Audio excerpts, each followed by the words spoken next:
If you want to support our podcast financially, please visit patreon.com/IIMBSB. Also, email us with questions or ideas at ifimaypodcast@gmail.com. Today's episode will be a little different. We will be speaking with Michael and Christine, a couple who were together for 13 years and have been broken up for the last 5. We'll be diving into their story and how they make sense of the relationship and the part they each played in its unraveling. Welcome to If I May Be So Bold, a podcast about relationships. The ones we have with others, the one we have with ourselves. And given that Dan and I are a couple, you're going to be hearing about our relationship too. I'm Dan Epstein, a recording artist, former opera singer, and relational coach. I'm Justin Waring-Crane, a therapist, recovering perfectionist, and karaoke star.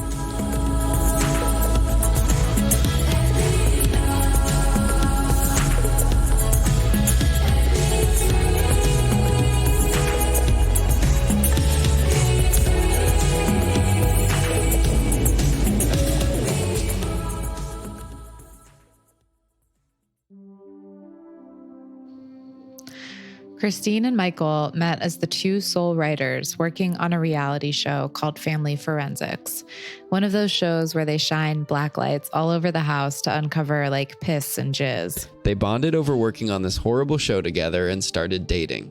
About 2 years into their relationship, they moved in together in a town called, you can't make this shit up, New Hope. Michael, who was 37 at the time, had not been married before. Christine, 38 at the time, had 2 children under the age of 4 from a previous relationship. Michael and Christine were together 13 years and married 9.5. Recently, Michael asked Christine if she would ever want to have a deep dive conversation about their relationship. Christine said yes with one condition, that the conversation be recorded. Christine and Michael agreed to let us interview them as they compared notes and reflected on the longest, most significant relationship they've had. So in doing this podcast, Justin and I have both had this experience of people being like, wow, like, I can't believe you guys do this. Like, I can't believe you talk about your relationship in a public setting like this. Or like when we've had episodes where we're working through something. We've had, really striking feedback about that. That would be really scary for some people. So in having you guys as guests, it feels like I feel like a kinship for the fact that you guys are wanting to delve in this way that we also like to delve in. Obviously, it's a different story and a different time in the story, but I just want to thank you guys for being up for it. Yeah, I think you guys are really cool for doing this. I appreciate that. I was on this like mini retreat in the desert with 6 therapists this weekend. So you can imagine how that goes around a fire pit with wine. And this comes up and, and I got really sincere. Like, I'm going to do this podcast with my ex-husband. And it goes like, why? But wait, why? Why are you doing that again? And, and it's good. It's good accountability to like reflect on that. And I feel like it's like different things or alternating things at different moments. And initially when Michael asked me to have this kind of conversation, I think part of my response that was like, again, fueled by wine, that went, okay, but I want to record it. Because it was like, I want to witness, somehow, some way. And then I think other times it's like when you go to couples therapy and you're pretty sure you're the therapist's favorite. It's like, I want to be validated. And wait, do you know that feeling? I mean, I was our therapist's favorite. I want to talk about that. And also, how many people at the campfire agreed at the end that this was a good idea? Quickly fleeing from the fact that Christine was the therapist's favorite. We're now shifting.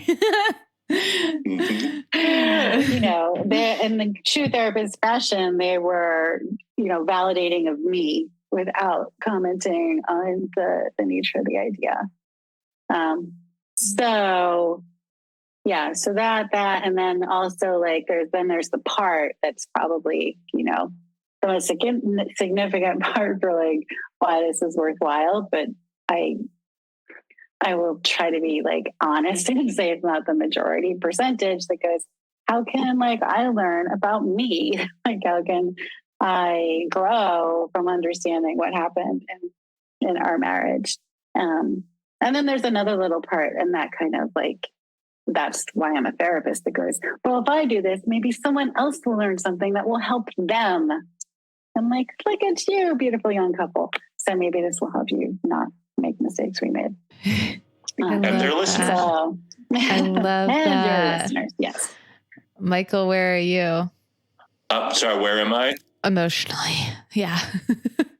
With Why this? are you here? I don't know, just checking in. How are you Well, as feeling? Christine said, I mean, yeah, she did time that nicely in the retelling. Like, I wanted to have this kind of talk, and she was the one that added technology to the talk. Let's record it.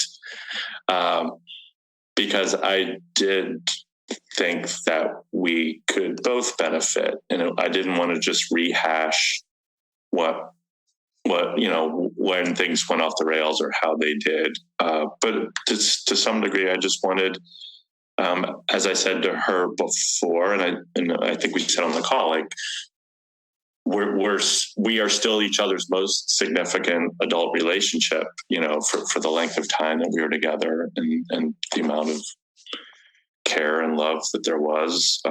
So I didn't want to just have that recede, and, you know, what I wanted to work through it, but this is to grow as a human being. You know, I want to grow. I really do. I was steadfast. I want to be friends with Christine forever, and I wanted to be stronger. Whether that's, you know, and that, whether that's something that she wants or that we wanted to the same degree, I can't say. And I think I was unrealistic, you know, in the beginning of the separation about that, for sure. But here we are 5 years later. So hopefully we're at a place where, you know, we both had relationships since then. So I think we both probably see the benefit of this kind of talk, with or without recording. But we're delighted to be with you. Yeah. And a little bit nervous. Sure. Yeah. Mm-hmm. So that was sort of the headspace that you were in when you sort of proposed having a conversation like this to Christine. Yes. Because, well, then there's also the layer, and I don't know, there's also the layer of, you know, her two sons, my two stepsons, who are technically not my stepsons, you know, in legality, but which I still consider to be. So, you know, it's three different, there's all sorts of triangulation moving forward, and what does that all look like? So, yeah, my headspace was, I want to be active in all of those relationships. And by being active, I want to, you know, face up to my shortcomings and do repair work and strengthen moving forward. Is that enough platitudes? I don't know. Michael and Christine started to get to know each other at a time when Christine was just getting out of her previous relationship. They had a shared appreciation of dark humor and an easy rapport. Also, there were certain sliding doors moments in their respective histories. She went to Tufts, he went to BU. They both spent time in Prague in the early 90s.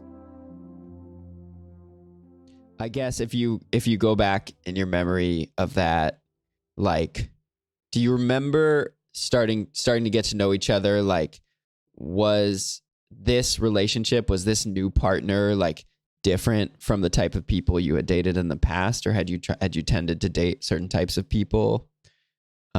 Anything about that? I'll go. What do you have to say? What do I have to say? I had dated nobody like Christine before. I would say that's true in many, many good and delightful ways. I probably had some patterns, I think,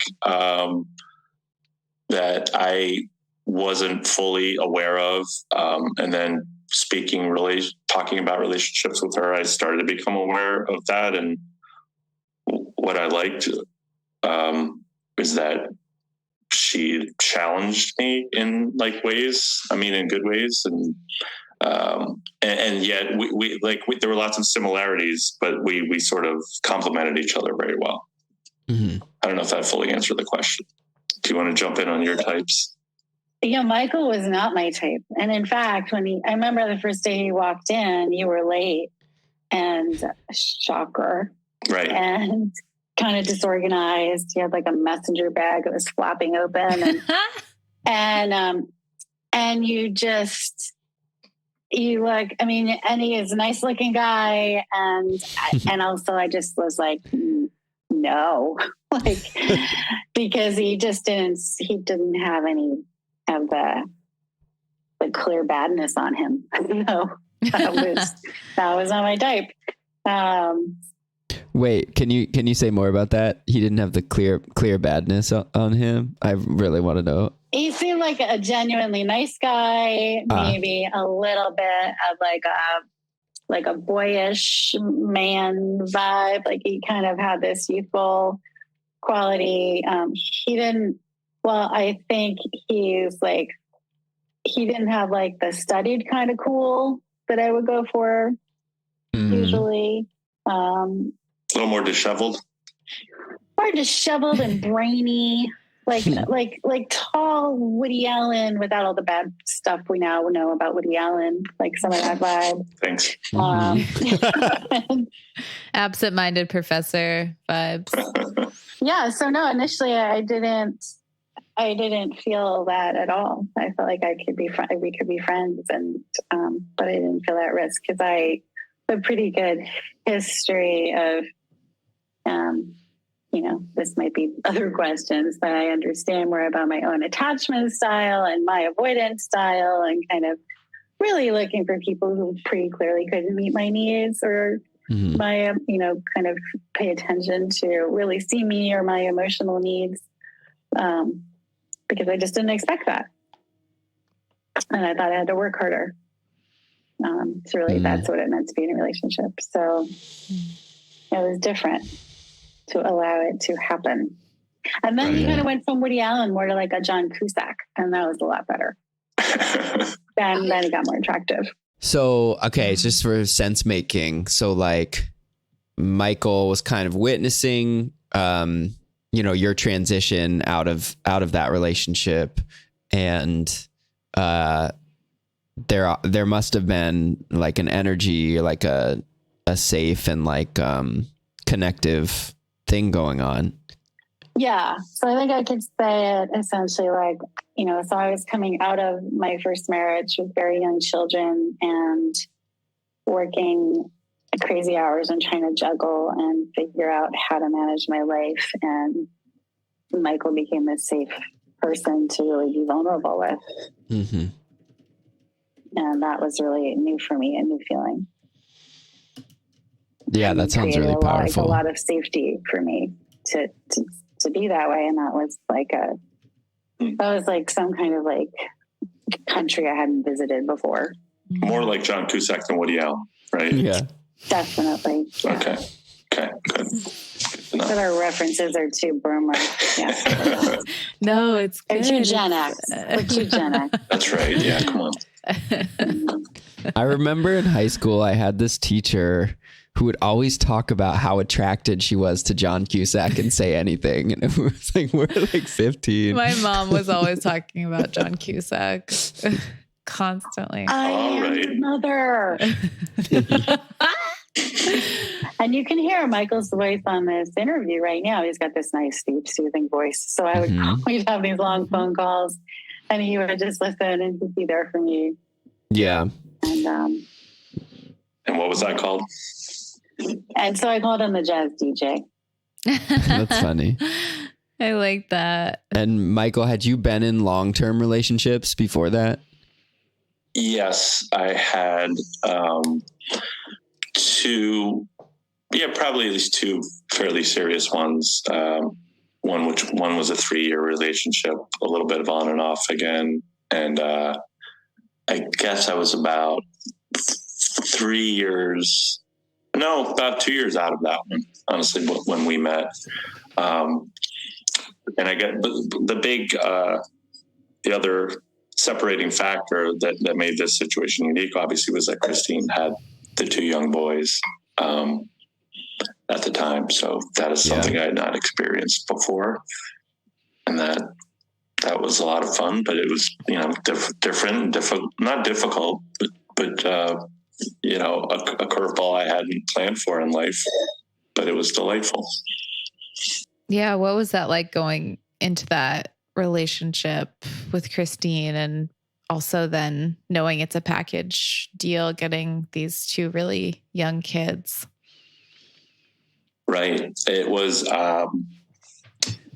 was something that I was not unfamiliar with, as I was raised by a single mother. My sister and I were raised by a single mom. My parents got divorced when I was young. So as far as that aspect of it went, I was, comfortable. But obviously I'd never been in the adult role. But it was great. I mean, I loved the boys immediately and still do, of course. And, but it provided for a different, relationship dynamic and a different set of circumstances, that I've been heretofore, used to. I won't use the word heretofore ever again. Sorry.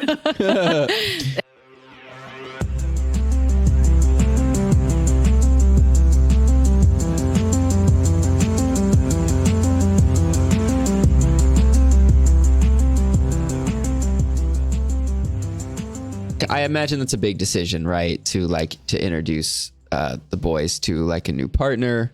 And so I guess I'm just curious about like the evolution of like Michael becoming like a fixture in their lives, and like the relationship therefore sort of like taking on another like level of depth.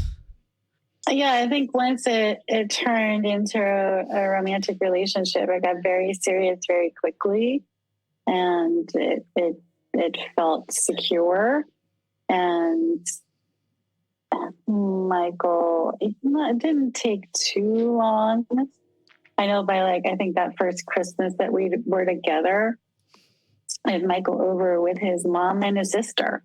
Like I met them, I met the kids, and so that was however many months in, and everybody was enchanted, and I still very much love his mom and sister. If anything, I was ready to be move faster, and I think Michael was more. He had his own house, and he was more slowing of the roll until it just kind of seemed to make sense that we were moving together. Sure. About your experience of it. I think so. Although I think I met your mother before you met mine, if I'm not mistaken. Yeah, he came over at Thanksgiving, stayed in the guest room, and I don't know, you did something like you emptied the dishwasher. So my mother was like, "This is the most amazing man ever. Look at how tall he is, and he emptied the dishwasher. Oh my god!" Like he reached something on a high shelf and emptied the dishwasher. Wow. The whole package. And there was also a bit of a narrative in my family that was like, oh, to take on this single mother with these 2 young children. Right. What a saint. Oh, wow. Yeah. My mom's parents had that same attitude. Even though she wasn't a single mother, they were just grateful that anyone would choose to marry her, Right. Oh, really? It's so messed up. Yeah. Oh my God. Wow. Yeah. How did that affect you, Christine? Do you feel like you kind of internalized that, or what was that like? I was like, okay, yeah, lottery ticket, sure. Likes my kids. I thought I figured it out. I repaired all of my unfinished business, and now I'm going to have a healthy and secure attachment. I win. Everything worked out. Yes, I like that story very much. And I have to say, among the mom world, as things went on, and you're very much like when you have young kids, you're all in this like community where everybody's up in everybody's business. We were in a charter school. It was like very, there's a level of like kind of gossip and curiosity on the other mom to be like, how did you do it?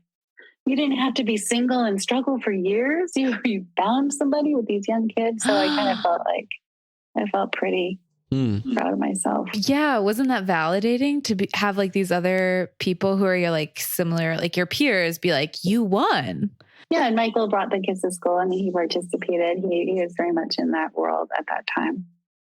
And on the flip side, and I will share, I mean, I know my single guy friends when we were dating, they're like, why are you dating a woman that has 2 kids? And that it's,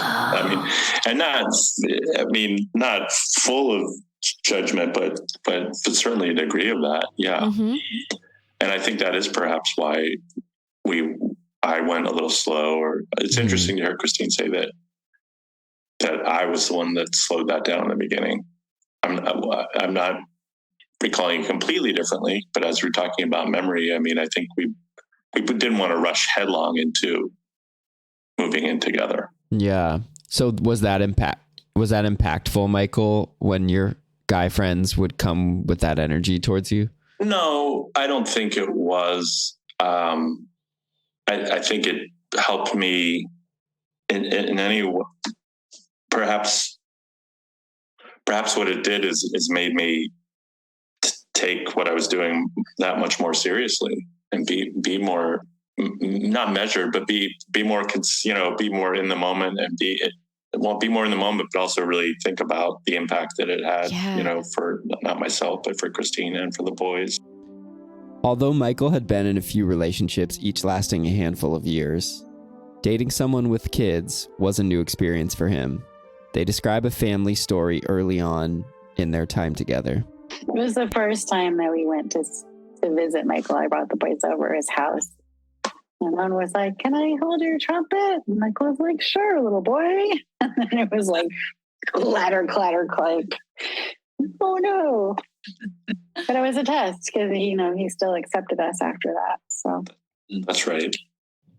I wonder, Christine, if in addition to your peers and your family being like, oh my God, he's amazing because he emptied the dishwasher and he's tall, was there also, because he was a bachelor and maybe like of a certain age, dare I say, that there was like you're going to be the one that like makes him settle down. And like, that's like a big thing too. Like, I just feel like that's really like praised in the culture to be like, I thought he was never going to settle down, but I don't know if that was the story about you, Michael. Like, did you have that reputation as like, I don't know if Michael's ever going to settle down? No, I don't think it was that. I was pretty much a serial monogamist and I was looking for someone. No, I think in my case, it was just the strength of Christine and of our friendship and the way that our relationship built very organically and naturally, really was what compelled me to move forward. I wanted to be with her. Although he often spent the night at Christine's, Michael kept his own place for a while. However, after 2 years of being together, Christine and Michael sold their places and bought a house together in Northeast LA. Yeah, I would say that early chapter, like that whole chapter in those early years in that house, in general, we're pretty happy and pretty, I don't know, they were pretty healthy. And I've scanned it to try to be like, what was I missing? What did I miss? And I think there are little things here and there that maybe like a more astute observer of like tending to the relationship might have picked up. But I don't come up with a lot, actually. Like what? So like what? We would have little conflicts, but I don't even know if they were in that period. You help me, Michael, where we would kind of run up against I would say like patterns that got worse over time, but it's a pattern maybe best described as like conflicting subjective realities. And so Michael like being more toward black or right, or I said this and you did that, or it was this, and me being like, who cares what we said? It's all good. This is how I feel. And that and us not finding a way to really unpack that and get to some common ground, it would just kind of die down. We'd carry on. And there was enough good stuff that it was easy to do that. Were those little things, and maybe, I don't know if you would be able to give an example of what that might have looked like, Christine or Michael? I probably can, but I can't say exactly when it started. But we did have a recurring fight about the laundry basket, or the laundry baskets in our house. And the laundry basket clearly wasn't about a laundry basket. But it definitely was a stand-in for something. What was the surface level fight about the laundry basket? Didn't like allocate the laundry baskets in a way that made sense to Michael. And when he would go to do laundry, there would never be an empty laundry basket because I'd leave all like the clean laundry in the laundry basket. And so he came into a relationship with his own laundry basket, and it was always full of other stuff. And I would be, but it's the towels. Use the towels. Anyway. And I was like, but if then you don't like it, then fold it. Dump it on the floor. I don't know. And he was like, but that's not the point. And that would be a recurring argument.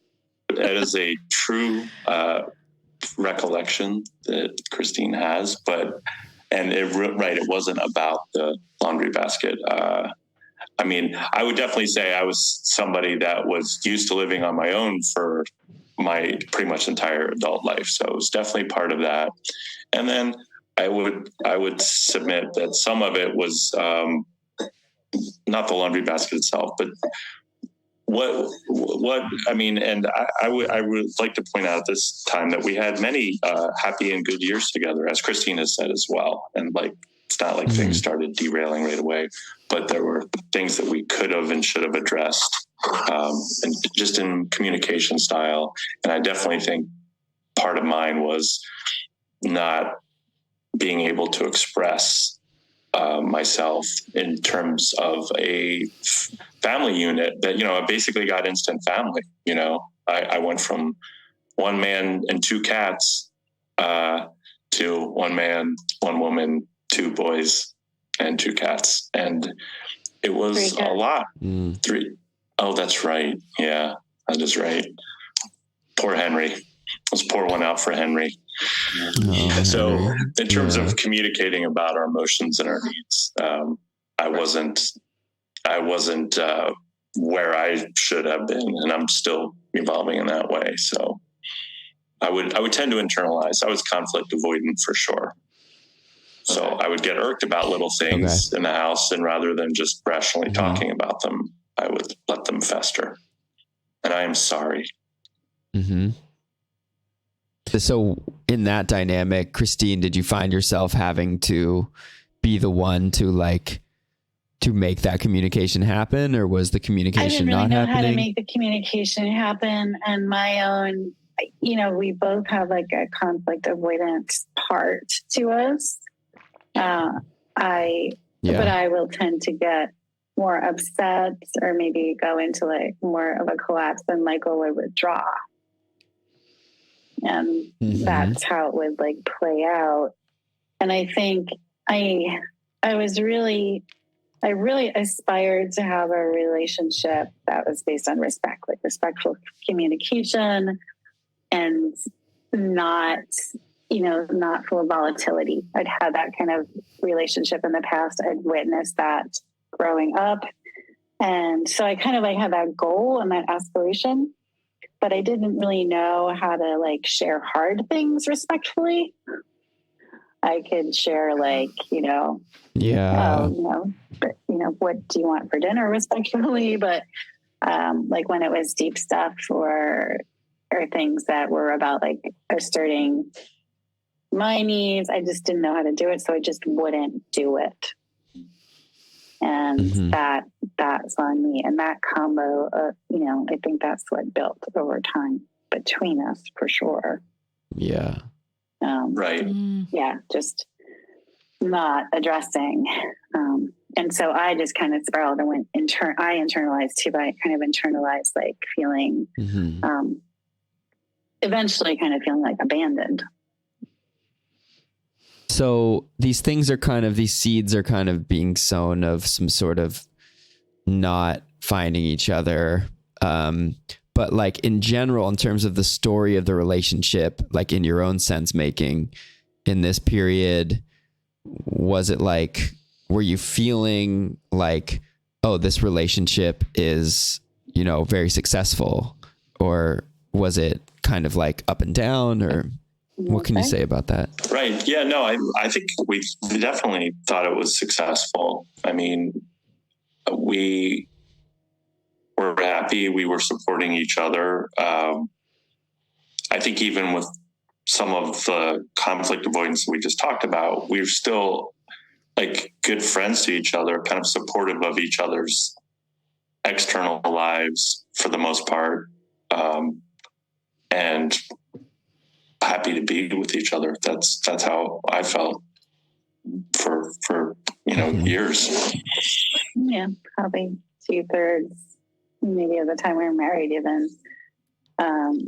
Right. But I think other factors happened. So there was these communication like patterns and like our unfinished business, right? Like we bring our unfinished business in, and it hadn't really presented itself as a problem in those first several years. And then a whole combination of things happened. The kids were getting older. And as kids grow up, they trigger our own stuff about our own unresolved child parts. In this time period, Christine made a major career shift, going back to school, while Michael supported them, continuing to work in Hollywood. Christine describes this period of her life as a personal reckoning, getting more clarity and becoming more intentional with their choices. Michael would go through his own reckoning a few years later. And I think also, as you said, the boys were getting older, and we definitely, I would encourage blended families, and we've talked about this too, that we should have done therapy from the start, because even as two people that are fairly, well, I don't want to overstate it in my case, but fairly emotionally intelligent, Christine for sure, we didn't have the talks about parenting and co-parenting that we should have. And it because it was like a slow drift on the mindsets there, and she would try and carve me some space and parent solo sometimes, but other times I would be involved, and we didn't really see eye to eye, and definitely became more defensive on both sides, and we didn't have clear and trusting conversations in that space for sure. Yeah, there was an increasing amount of conflict around that area, and I felt very stuck in the middle between my kids and Michael. And I come from a long line of women peacemakers, and I suddenly was playing that part, and it is a losing game, and it was really hard. But yeah, that was certainly something I had internalized for me, to try to make everything nice. And still, we can still salvage, dinner, even though it's burnt, like that kind of feeling. Like I was trying that. And I felt pretty helpless. To make it better. And I did something like when we moved into the house, knowing Michael kind of inherited this instant family, even the way we set it up, I was like, okay, he has to have an office, and that is his office. And he's going to have his space and his things, and he can go in his office, and I will let him have that, because that's really important. Well, I'm out here parenting and raising the children. And while I do think it was important that he had that space, like that divide ultimately wasn't healthy. Could you say a little more about that? I think it made Michael feel kind of isolated from the rest of us. Like he was the fourth wheel out as the kids got older, and we were this unit, and he would be out here. And it made me feel like he didn't want to be with us, and he would rather go in his office and like be among his books and piles of papers, and than rather than participate in the family. Definite pre-hoarder tendencies, and that is certainly painfully true. It resonates that way, and I try to make my office space open to Christine and the boys, but sometimes the vibe just certainly wasn't there. And I think I would definitely, again, advocate for people of blended families to sort of have those talks. And we didn't have talks either way about that kind of thing. And so we got into some bad habits that way, I would say. And I can't believe we actually didn't do some counseling, like something about the blended family thing and the co-parenting part sooner, or when the kids were younger. Like knowing what I know now, I'm like, what were we thinking? That was a kind of big misstep. And part of, I think, what made it hard for us to like really like form this coherent us. Like there was me and Michael, there was me and the boys, there was all of us sometimes, but there were ways that like Michael and I never, like it didn't become this all-encompassing us around our whole life. Michael's separateness within the family dynamic took a toll on everyone. With the boys getting older, he struggled with how he was viewed by family members, sometimes feeling like a villain. Yeah, so I mean that's complicating factors, but I do think that the challenge of co-parenting and the blended family and the stepdad thing, and on top of it, like stepdad to adolescent boys and like dads and sons, that's the whole thing. Mothers and daughters, that's the whole thing. It brings up all our stuff, and it got messy. It got really hard, and I got really sad. That was kind of my response. Is I got really sad. Yeah, well, the last couple of years were pretty unhappy, and there's a lot of conflict. I was certainly probably depressed, and but we were in couples therapy, and we were ostensibly trying. That's the fit. The last therapist was the one who I'm sure I was his favorite. I was hoping a male therapist might be better, because we had a female therapist before. Christine, you were hoping a male therapist would be better for you too? For Michael. Oh. That he might engage more in the therapeutic process to feel more trust. Or not like we were ganged up against him, me and the female therapist. And did the therapist sort of like facilitate or just sort of like guide you through the decision of deciding to break up, or what was that process like for you guys with the therapist? We had kind of stopped. I think the therapist, the thing that he did say that I think was right was to kind of say to Michael, like, are you in? Like, you're in or you're out. But before we could really work, like, are you in? And Michael was kind of like, I'll fit in, but I'm not quite sure. I want to be in, but I'm not quite like, it was essentially, I think, kind of late.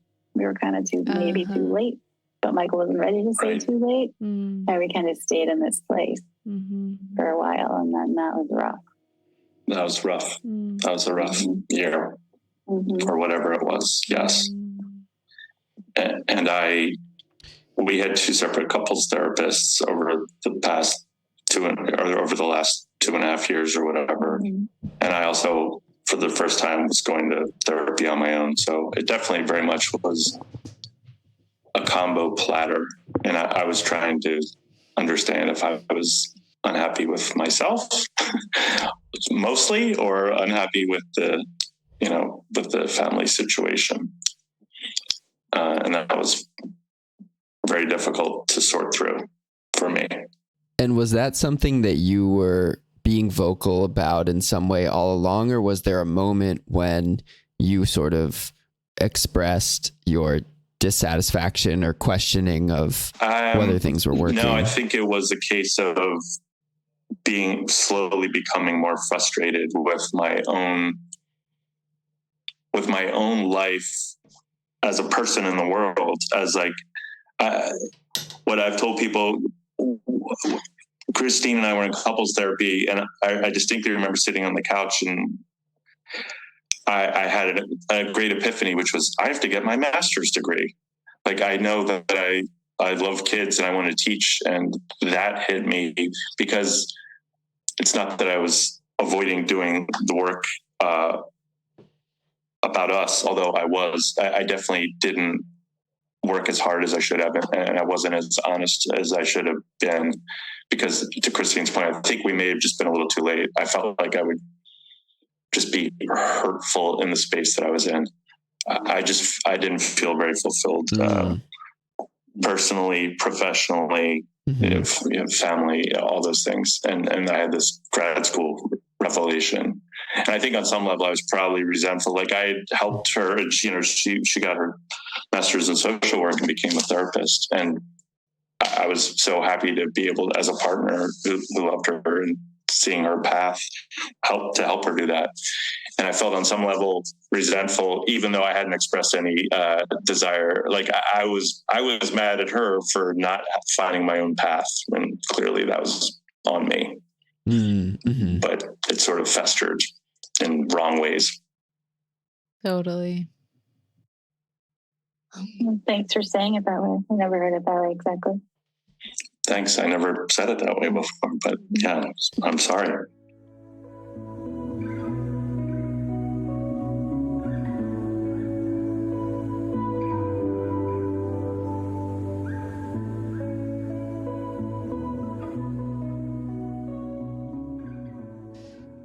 Christine, so when this was changing, like the energy was shifting and Michael was kind of struggling in these ways with his own stuff, was there a lot of fear there, or were you hoping it would end? Like, where were you at?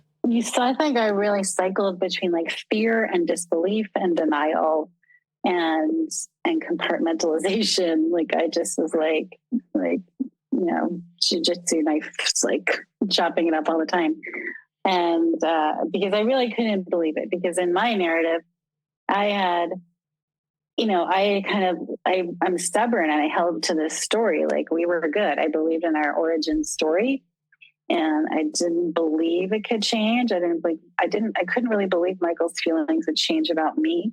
And that's not about him. That's because the journey I took to get to the place where I fully showed up and trusted. And like, before Michael, nobody ever broke up with me in my life, ever. That's not because I'm so awesome. That's because I'm so good at like dodging relationships, essentially, or getting into ones that wouldn't have been, like, couldn't meet my needs. So I knew there was a time limit. So I decided this is the relationship I'm in, and it's going to go the distance. That that could change out of my control. I just couldn't accept it. Couldn't be possible. I really, when I look back at it, it was very hard for me to comprehend that. And then when it did sink in, it just was devastating. I was just really, I was really distraught. And so then I would go into denial. It's not happening, or stick it in a box so I could function, and kind of cycling it out of those things.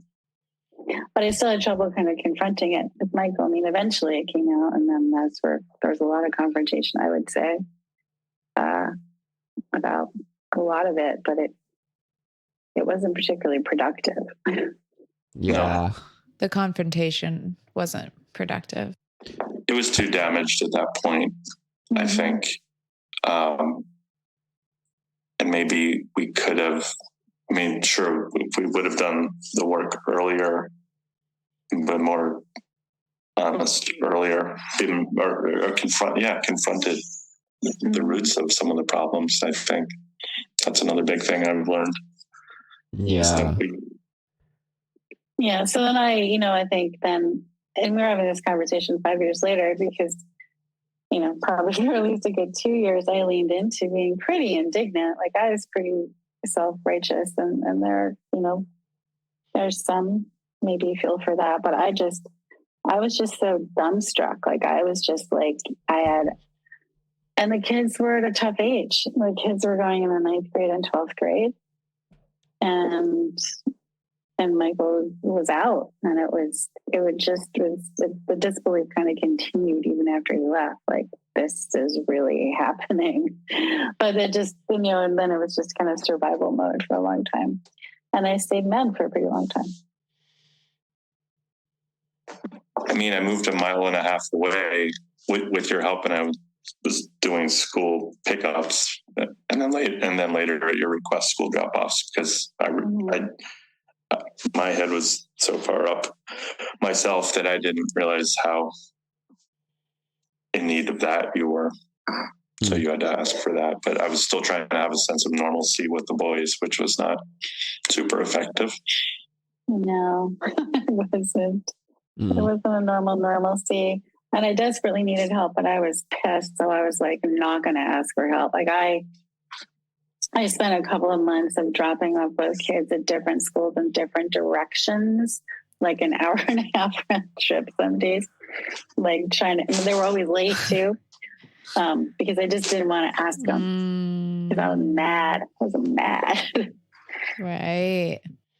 Yeah. I just going back a little bit, I really relate to what you were saying, Christine, about like how powerful the story of the connection is, and like how intense it is to kind of reckon with it if it's changing in real time, or if it's like, it's a real loss. It's like a death to have some of that shift. Yeah, that's a really good way to put it, Dan. It felt like grief. I remember at the end of the marriage, but feeling grief, just like some nights, it was grief, total consuming grief. Like this thing is dying in front of us. And so how did you kind of make the decision then to break up? Well, I can tell. Sure. Well, my memory of it is Michael was obviously unhappy. I mean, so clearly unhappy. And I knew he didn't want to hurt me. And so he wasn't saying things because he didn't want to hurt me. But everybody was in pain. It wasn't effective. And it was like Memorial Day weekend, 2017. And, my experience is like he was just awful, like so awful and unhappy. And the energy and the aura was just sparky and dark. And so I said, do you even want to be here? Like, maybe you should leave. And it was like I gave him like a life raft, and was like, I think that's a good idea. Like it was like I opened the path. I was like, I showed him the path, and he left, and I was like, oh, okay. Wow. Right. It was very painful. It was, I am ashamed that I didn't have that conversation months earlier, or a version of that conversation. And because at that point, it just, it was such a slow, horrible, slow motion, and then just a ripping off. And always, we took the boys to a movie, and then told them after the school year ended. So we actually lived in limbo for 3 weeks or something like that. No, yeah, it was like 6 weeks, I think, before I moved out, maybe. No, but I mean, before we told them, we had the conversation, and then then I was still there for like 2 or 3 more weeks before we told them, because we didn't want to tell them until school was over. We waited to tell them. So we took them to an inappropriate movie and to Cold Stone, and then we told them. What movie? Baby Driver. Baby Driver. I always saw that in theaters. It was a good soundtrack. Very weird to watch. Sit there watching a movie, knowing what's going to happen. The kids are totally traumatized by that movie now. They never want to see it again. Maybe one day. Wow. Well, Kevin Spacey too. So. Oh, right. But once we decided, we started getting along really well. Wow. Yeah. Tell us about that. I think it was naming it. It was such a relief. After their separation, it took a little time for the next emotional dominoes to fall. I think I can help that. I think I can help the edges of that one. And we did buy the book Conscious Uncoupling, which is not as obnoxious as it sounds. It has some good exercises in there. Mm-hmm. But we again, without explicitly stating, what is this about with Michael moving out? What is the nature of this separation? My story was, this is a child separation, and he's moving into my friend's place a mile and a half away. So we can have some distance and see what happens, and maybe we continue working on things, and that it wasn't like a conclusive move. And a couple of months after Michael moved out, it became clear to him, to me, that to him it was conclusive, and he had moved on and he was moving on. Oh. And that was kind of the delayed, like, anvil to my head. And that's probably, that was the beginning of a big, healthy anger phase. Whoa, okay. Yeah, I felt like kind of a delayed reaction to what was really happening. Whoa. So for you, Christine, you were like, we're trying out separating and taking space and seeing how it goes. But for you, Michael, it was like, no, we've separated. This is like kind of a permanent thing. Yes, I think because I was very much not good at conflict or dealing with it and saying hard truths, that I was not vocalizing those kind of feelings. Yes. And that's horrible to realize that that's, you kid yourself and you think that you're protecting this other person that you care about, right? And that you still care about, even though you feel like it's over and you're doing them an injustice, and that's just not, it's not the way it should be. And I definitely have a lot of deep regret over that. I really relate to that. I relate to trying to spare people's feelings, but then ultimately making things worse by trying to, avoid the conflict or not say the hard thing. And then it's even more painful. But yeah, I really relate to that. And gross. Is there a memory that stands out to you guys because you guys now, 5 years since breaking up, seems like you have, this friendly rapport. Like, does it feel like, was there a memory of like when it first felt like, oh, like we are going to be friends again, or we're going to be friends in a new way?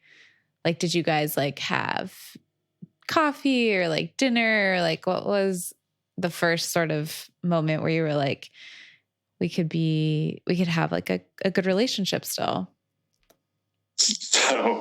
So after I moved out, Christine turned a room in the house into an Airbnb to help for income, to keep her and the boys in the house. And I half jokingly but half seriously suggested, as I was in residential flux, that perhaps I would move in there, and like her the gaze, the raised eyebrow of disbelief was very memorable. So I will let you answer, Christine. I just wanted to set that context. That's funny. Yeah. There. We did not live together like a sitcom. Right. HBO sitcom. It's going to be a classic sitcom. Right. It took a while. I leaned hard into I was abandoned. I had these kids. I had to take care of this house. I had to run the Airbnb. I had, Russian rock bands living in the basement periodically. Oh. Not Pussy Riot. I had Michael's. I wish I had Michael's cat, who was part of our family. It made sense for the cat to stay in the home. I had the cat. The cat was very unhappy that Michael left. Aww. So it wasn't until my anger died down after a couple of years, and I was able to soften and we would still talk because I care about Michael's family, and I cared about Michael still. I still wanted to know what he was doing, and he did go back to school. He started back to school actually when we were still together, which I supported and was happy about. And it wasn't until probably selling that house, because we owned this house together, and I remained in that house till my youngest son went to college. That was what we agreed on.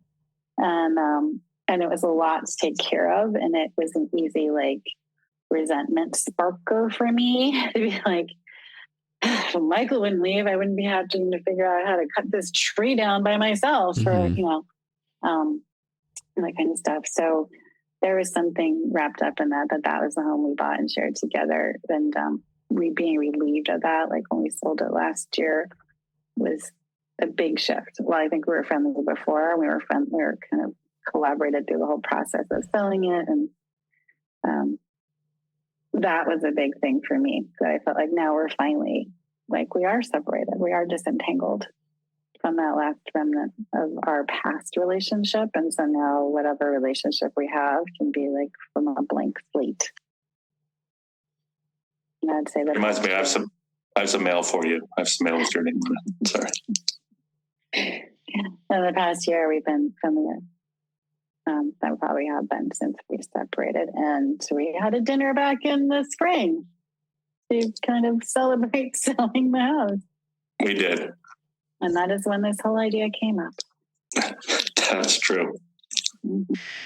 I think it's you guys are hoping to take what you learned from your relationship into your next romantic relationships, right?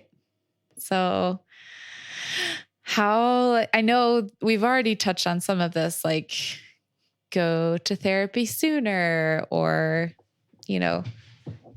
try to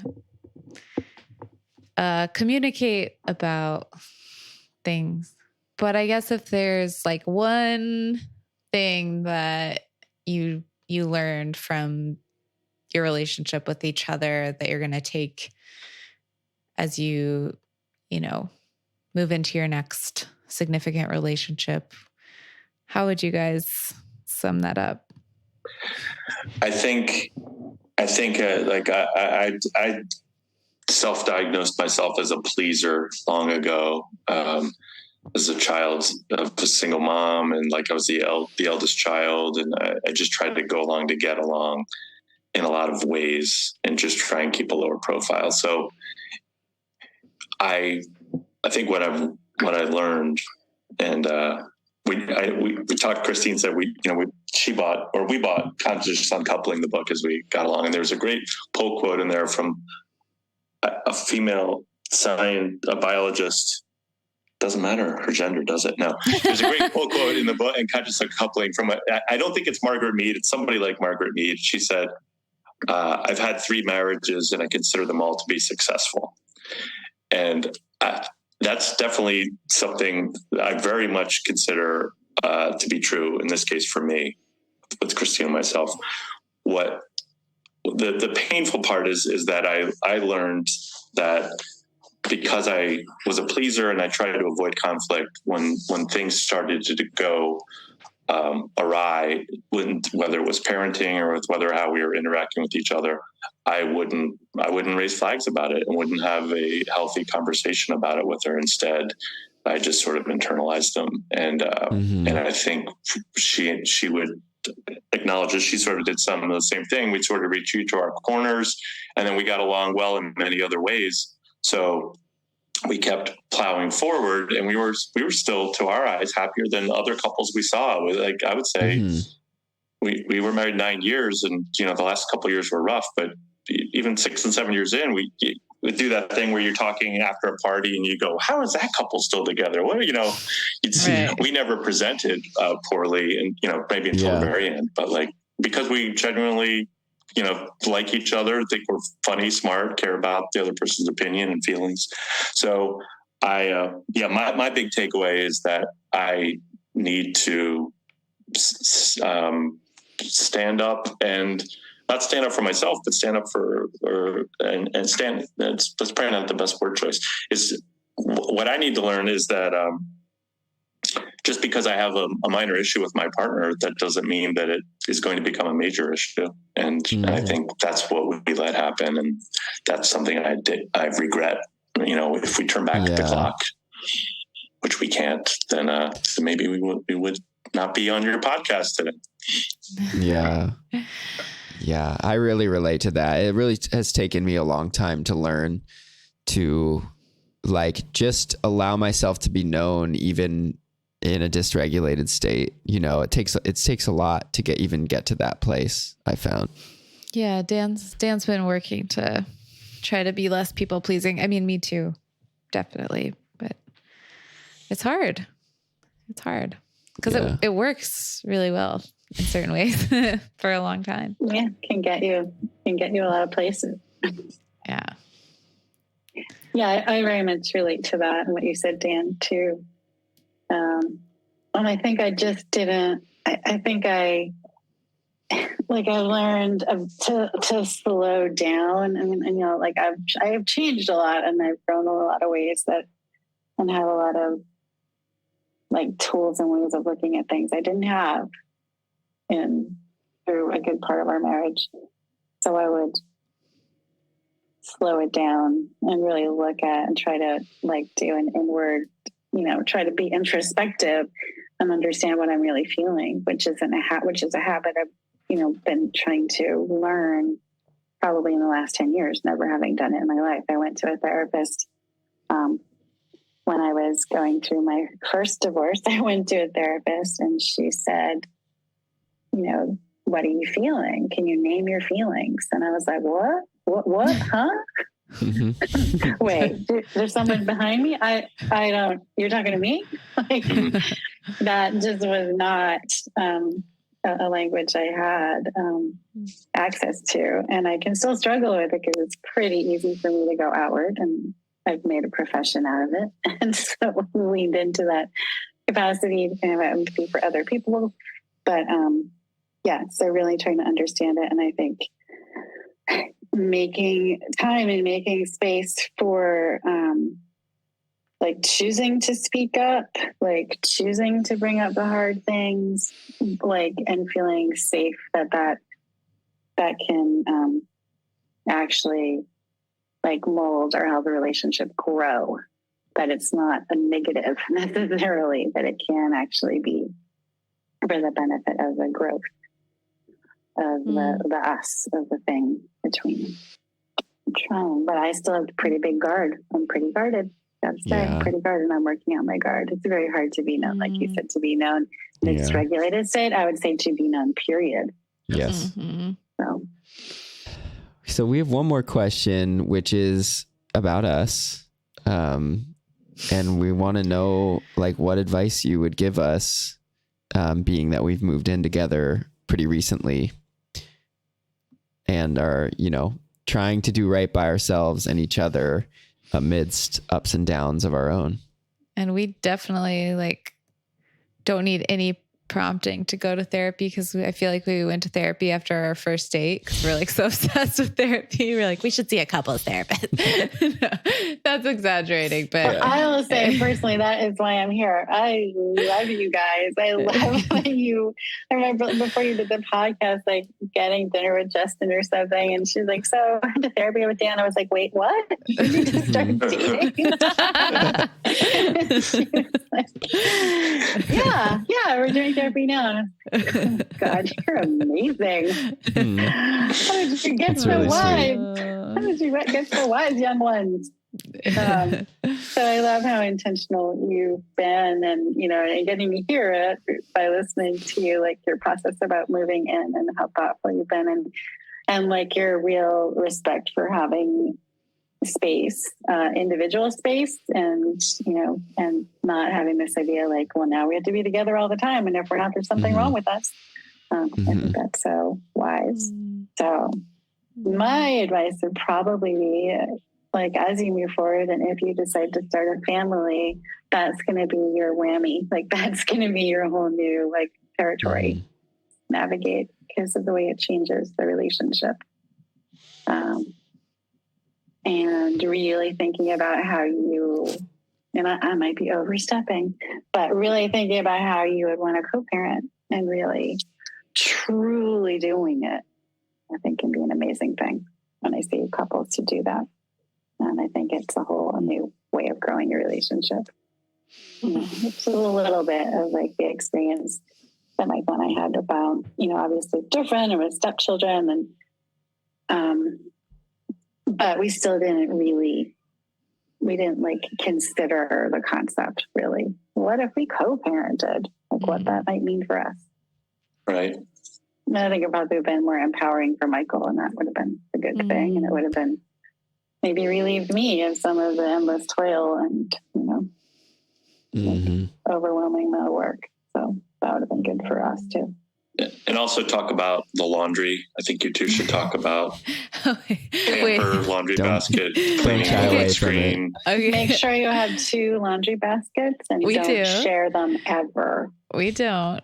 For the most part, we don't. I think our version of that is the person who answers this question correctly is going to be my favorite from the episode. But you have a dish. It's dirty, right? And the food is like, it's not coming off with just a little rinse. Okay. It's going to need you got to put it to soak for a while. Okay. Got to get a good soak going.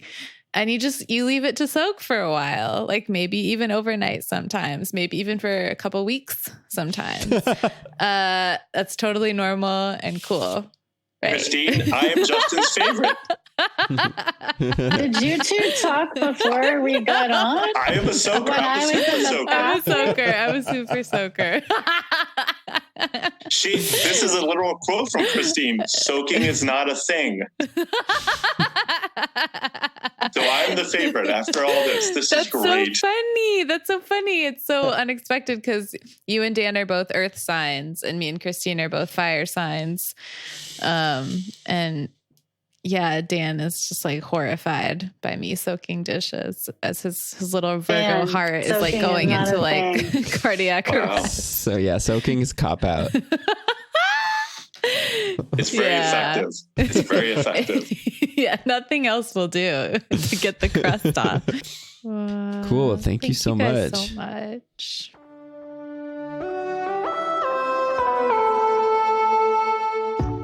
And that's our show. Thanks for joining us. Our music is by Nightlight. We self-produce this podcast, so please subscribe, rate, and review. It really helps.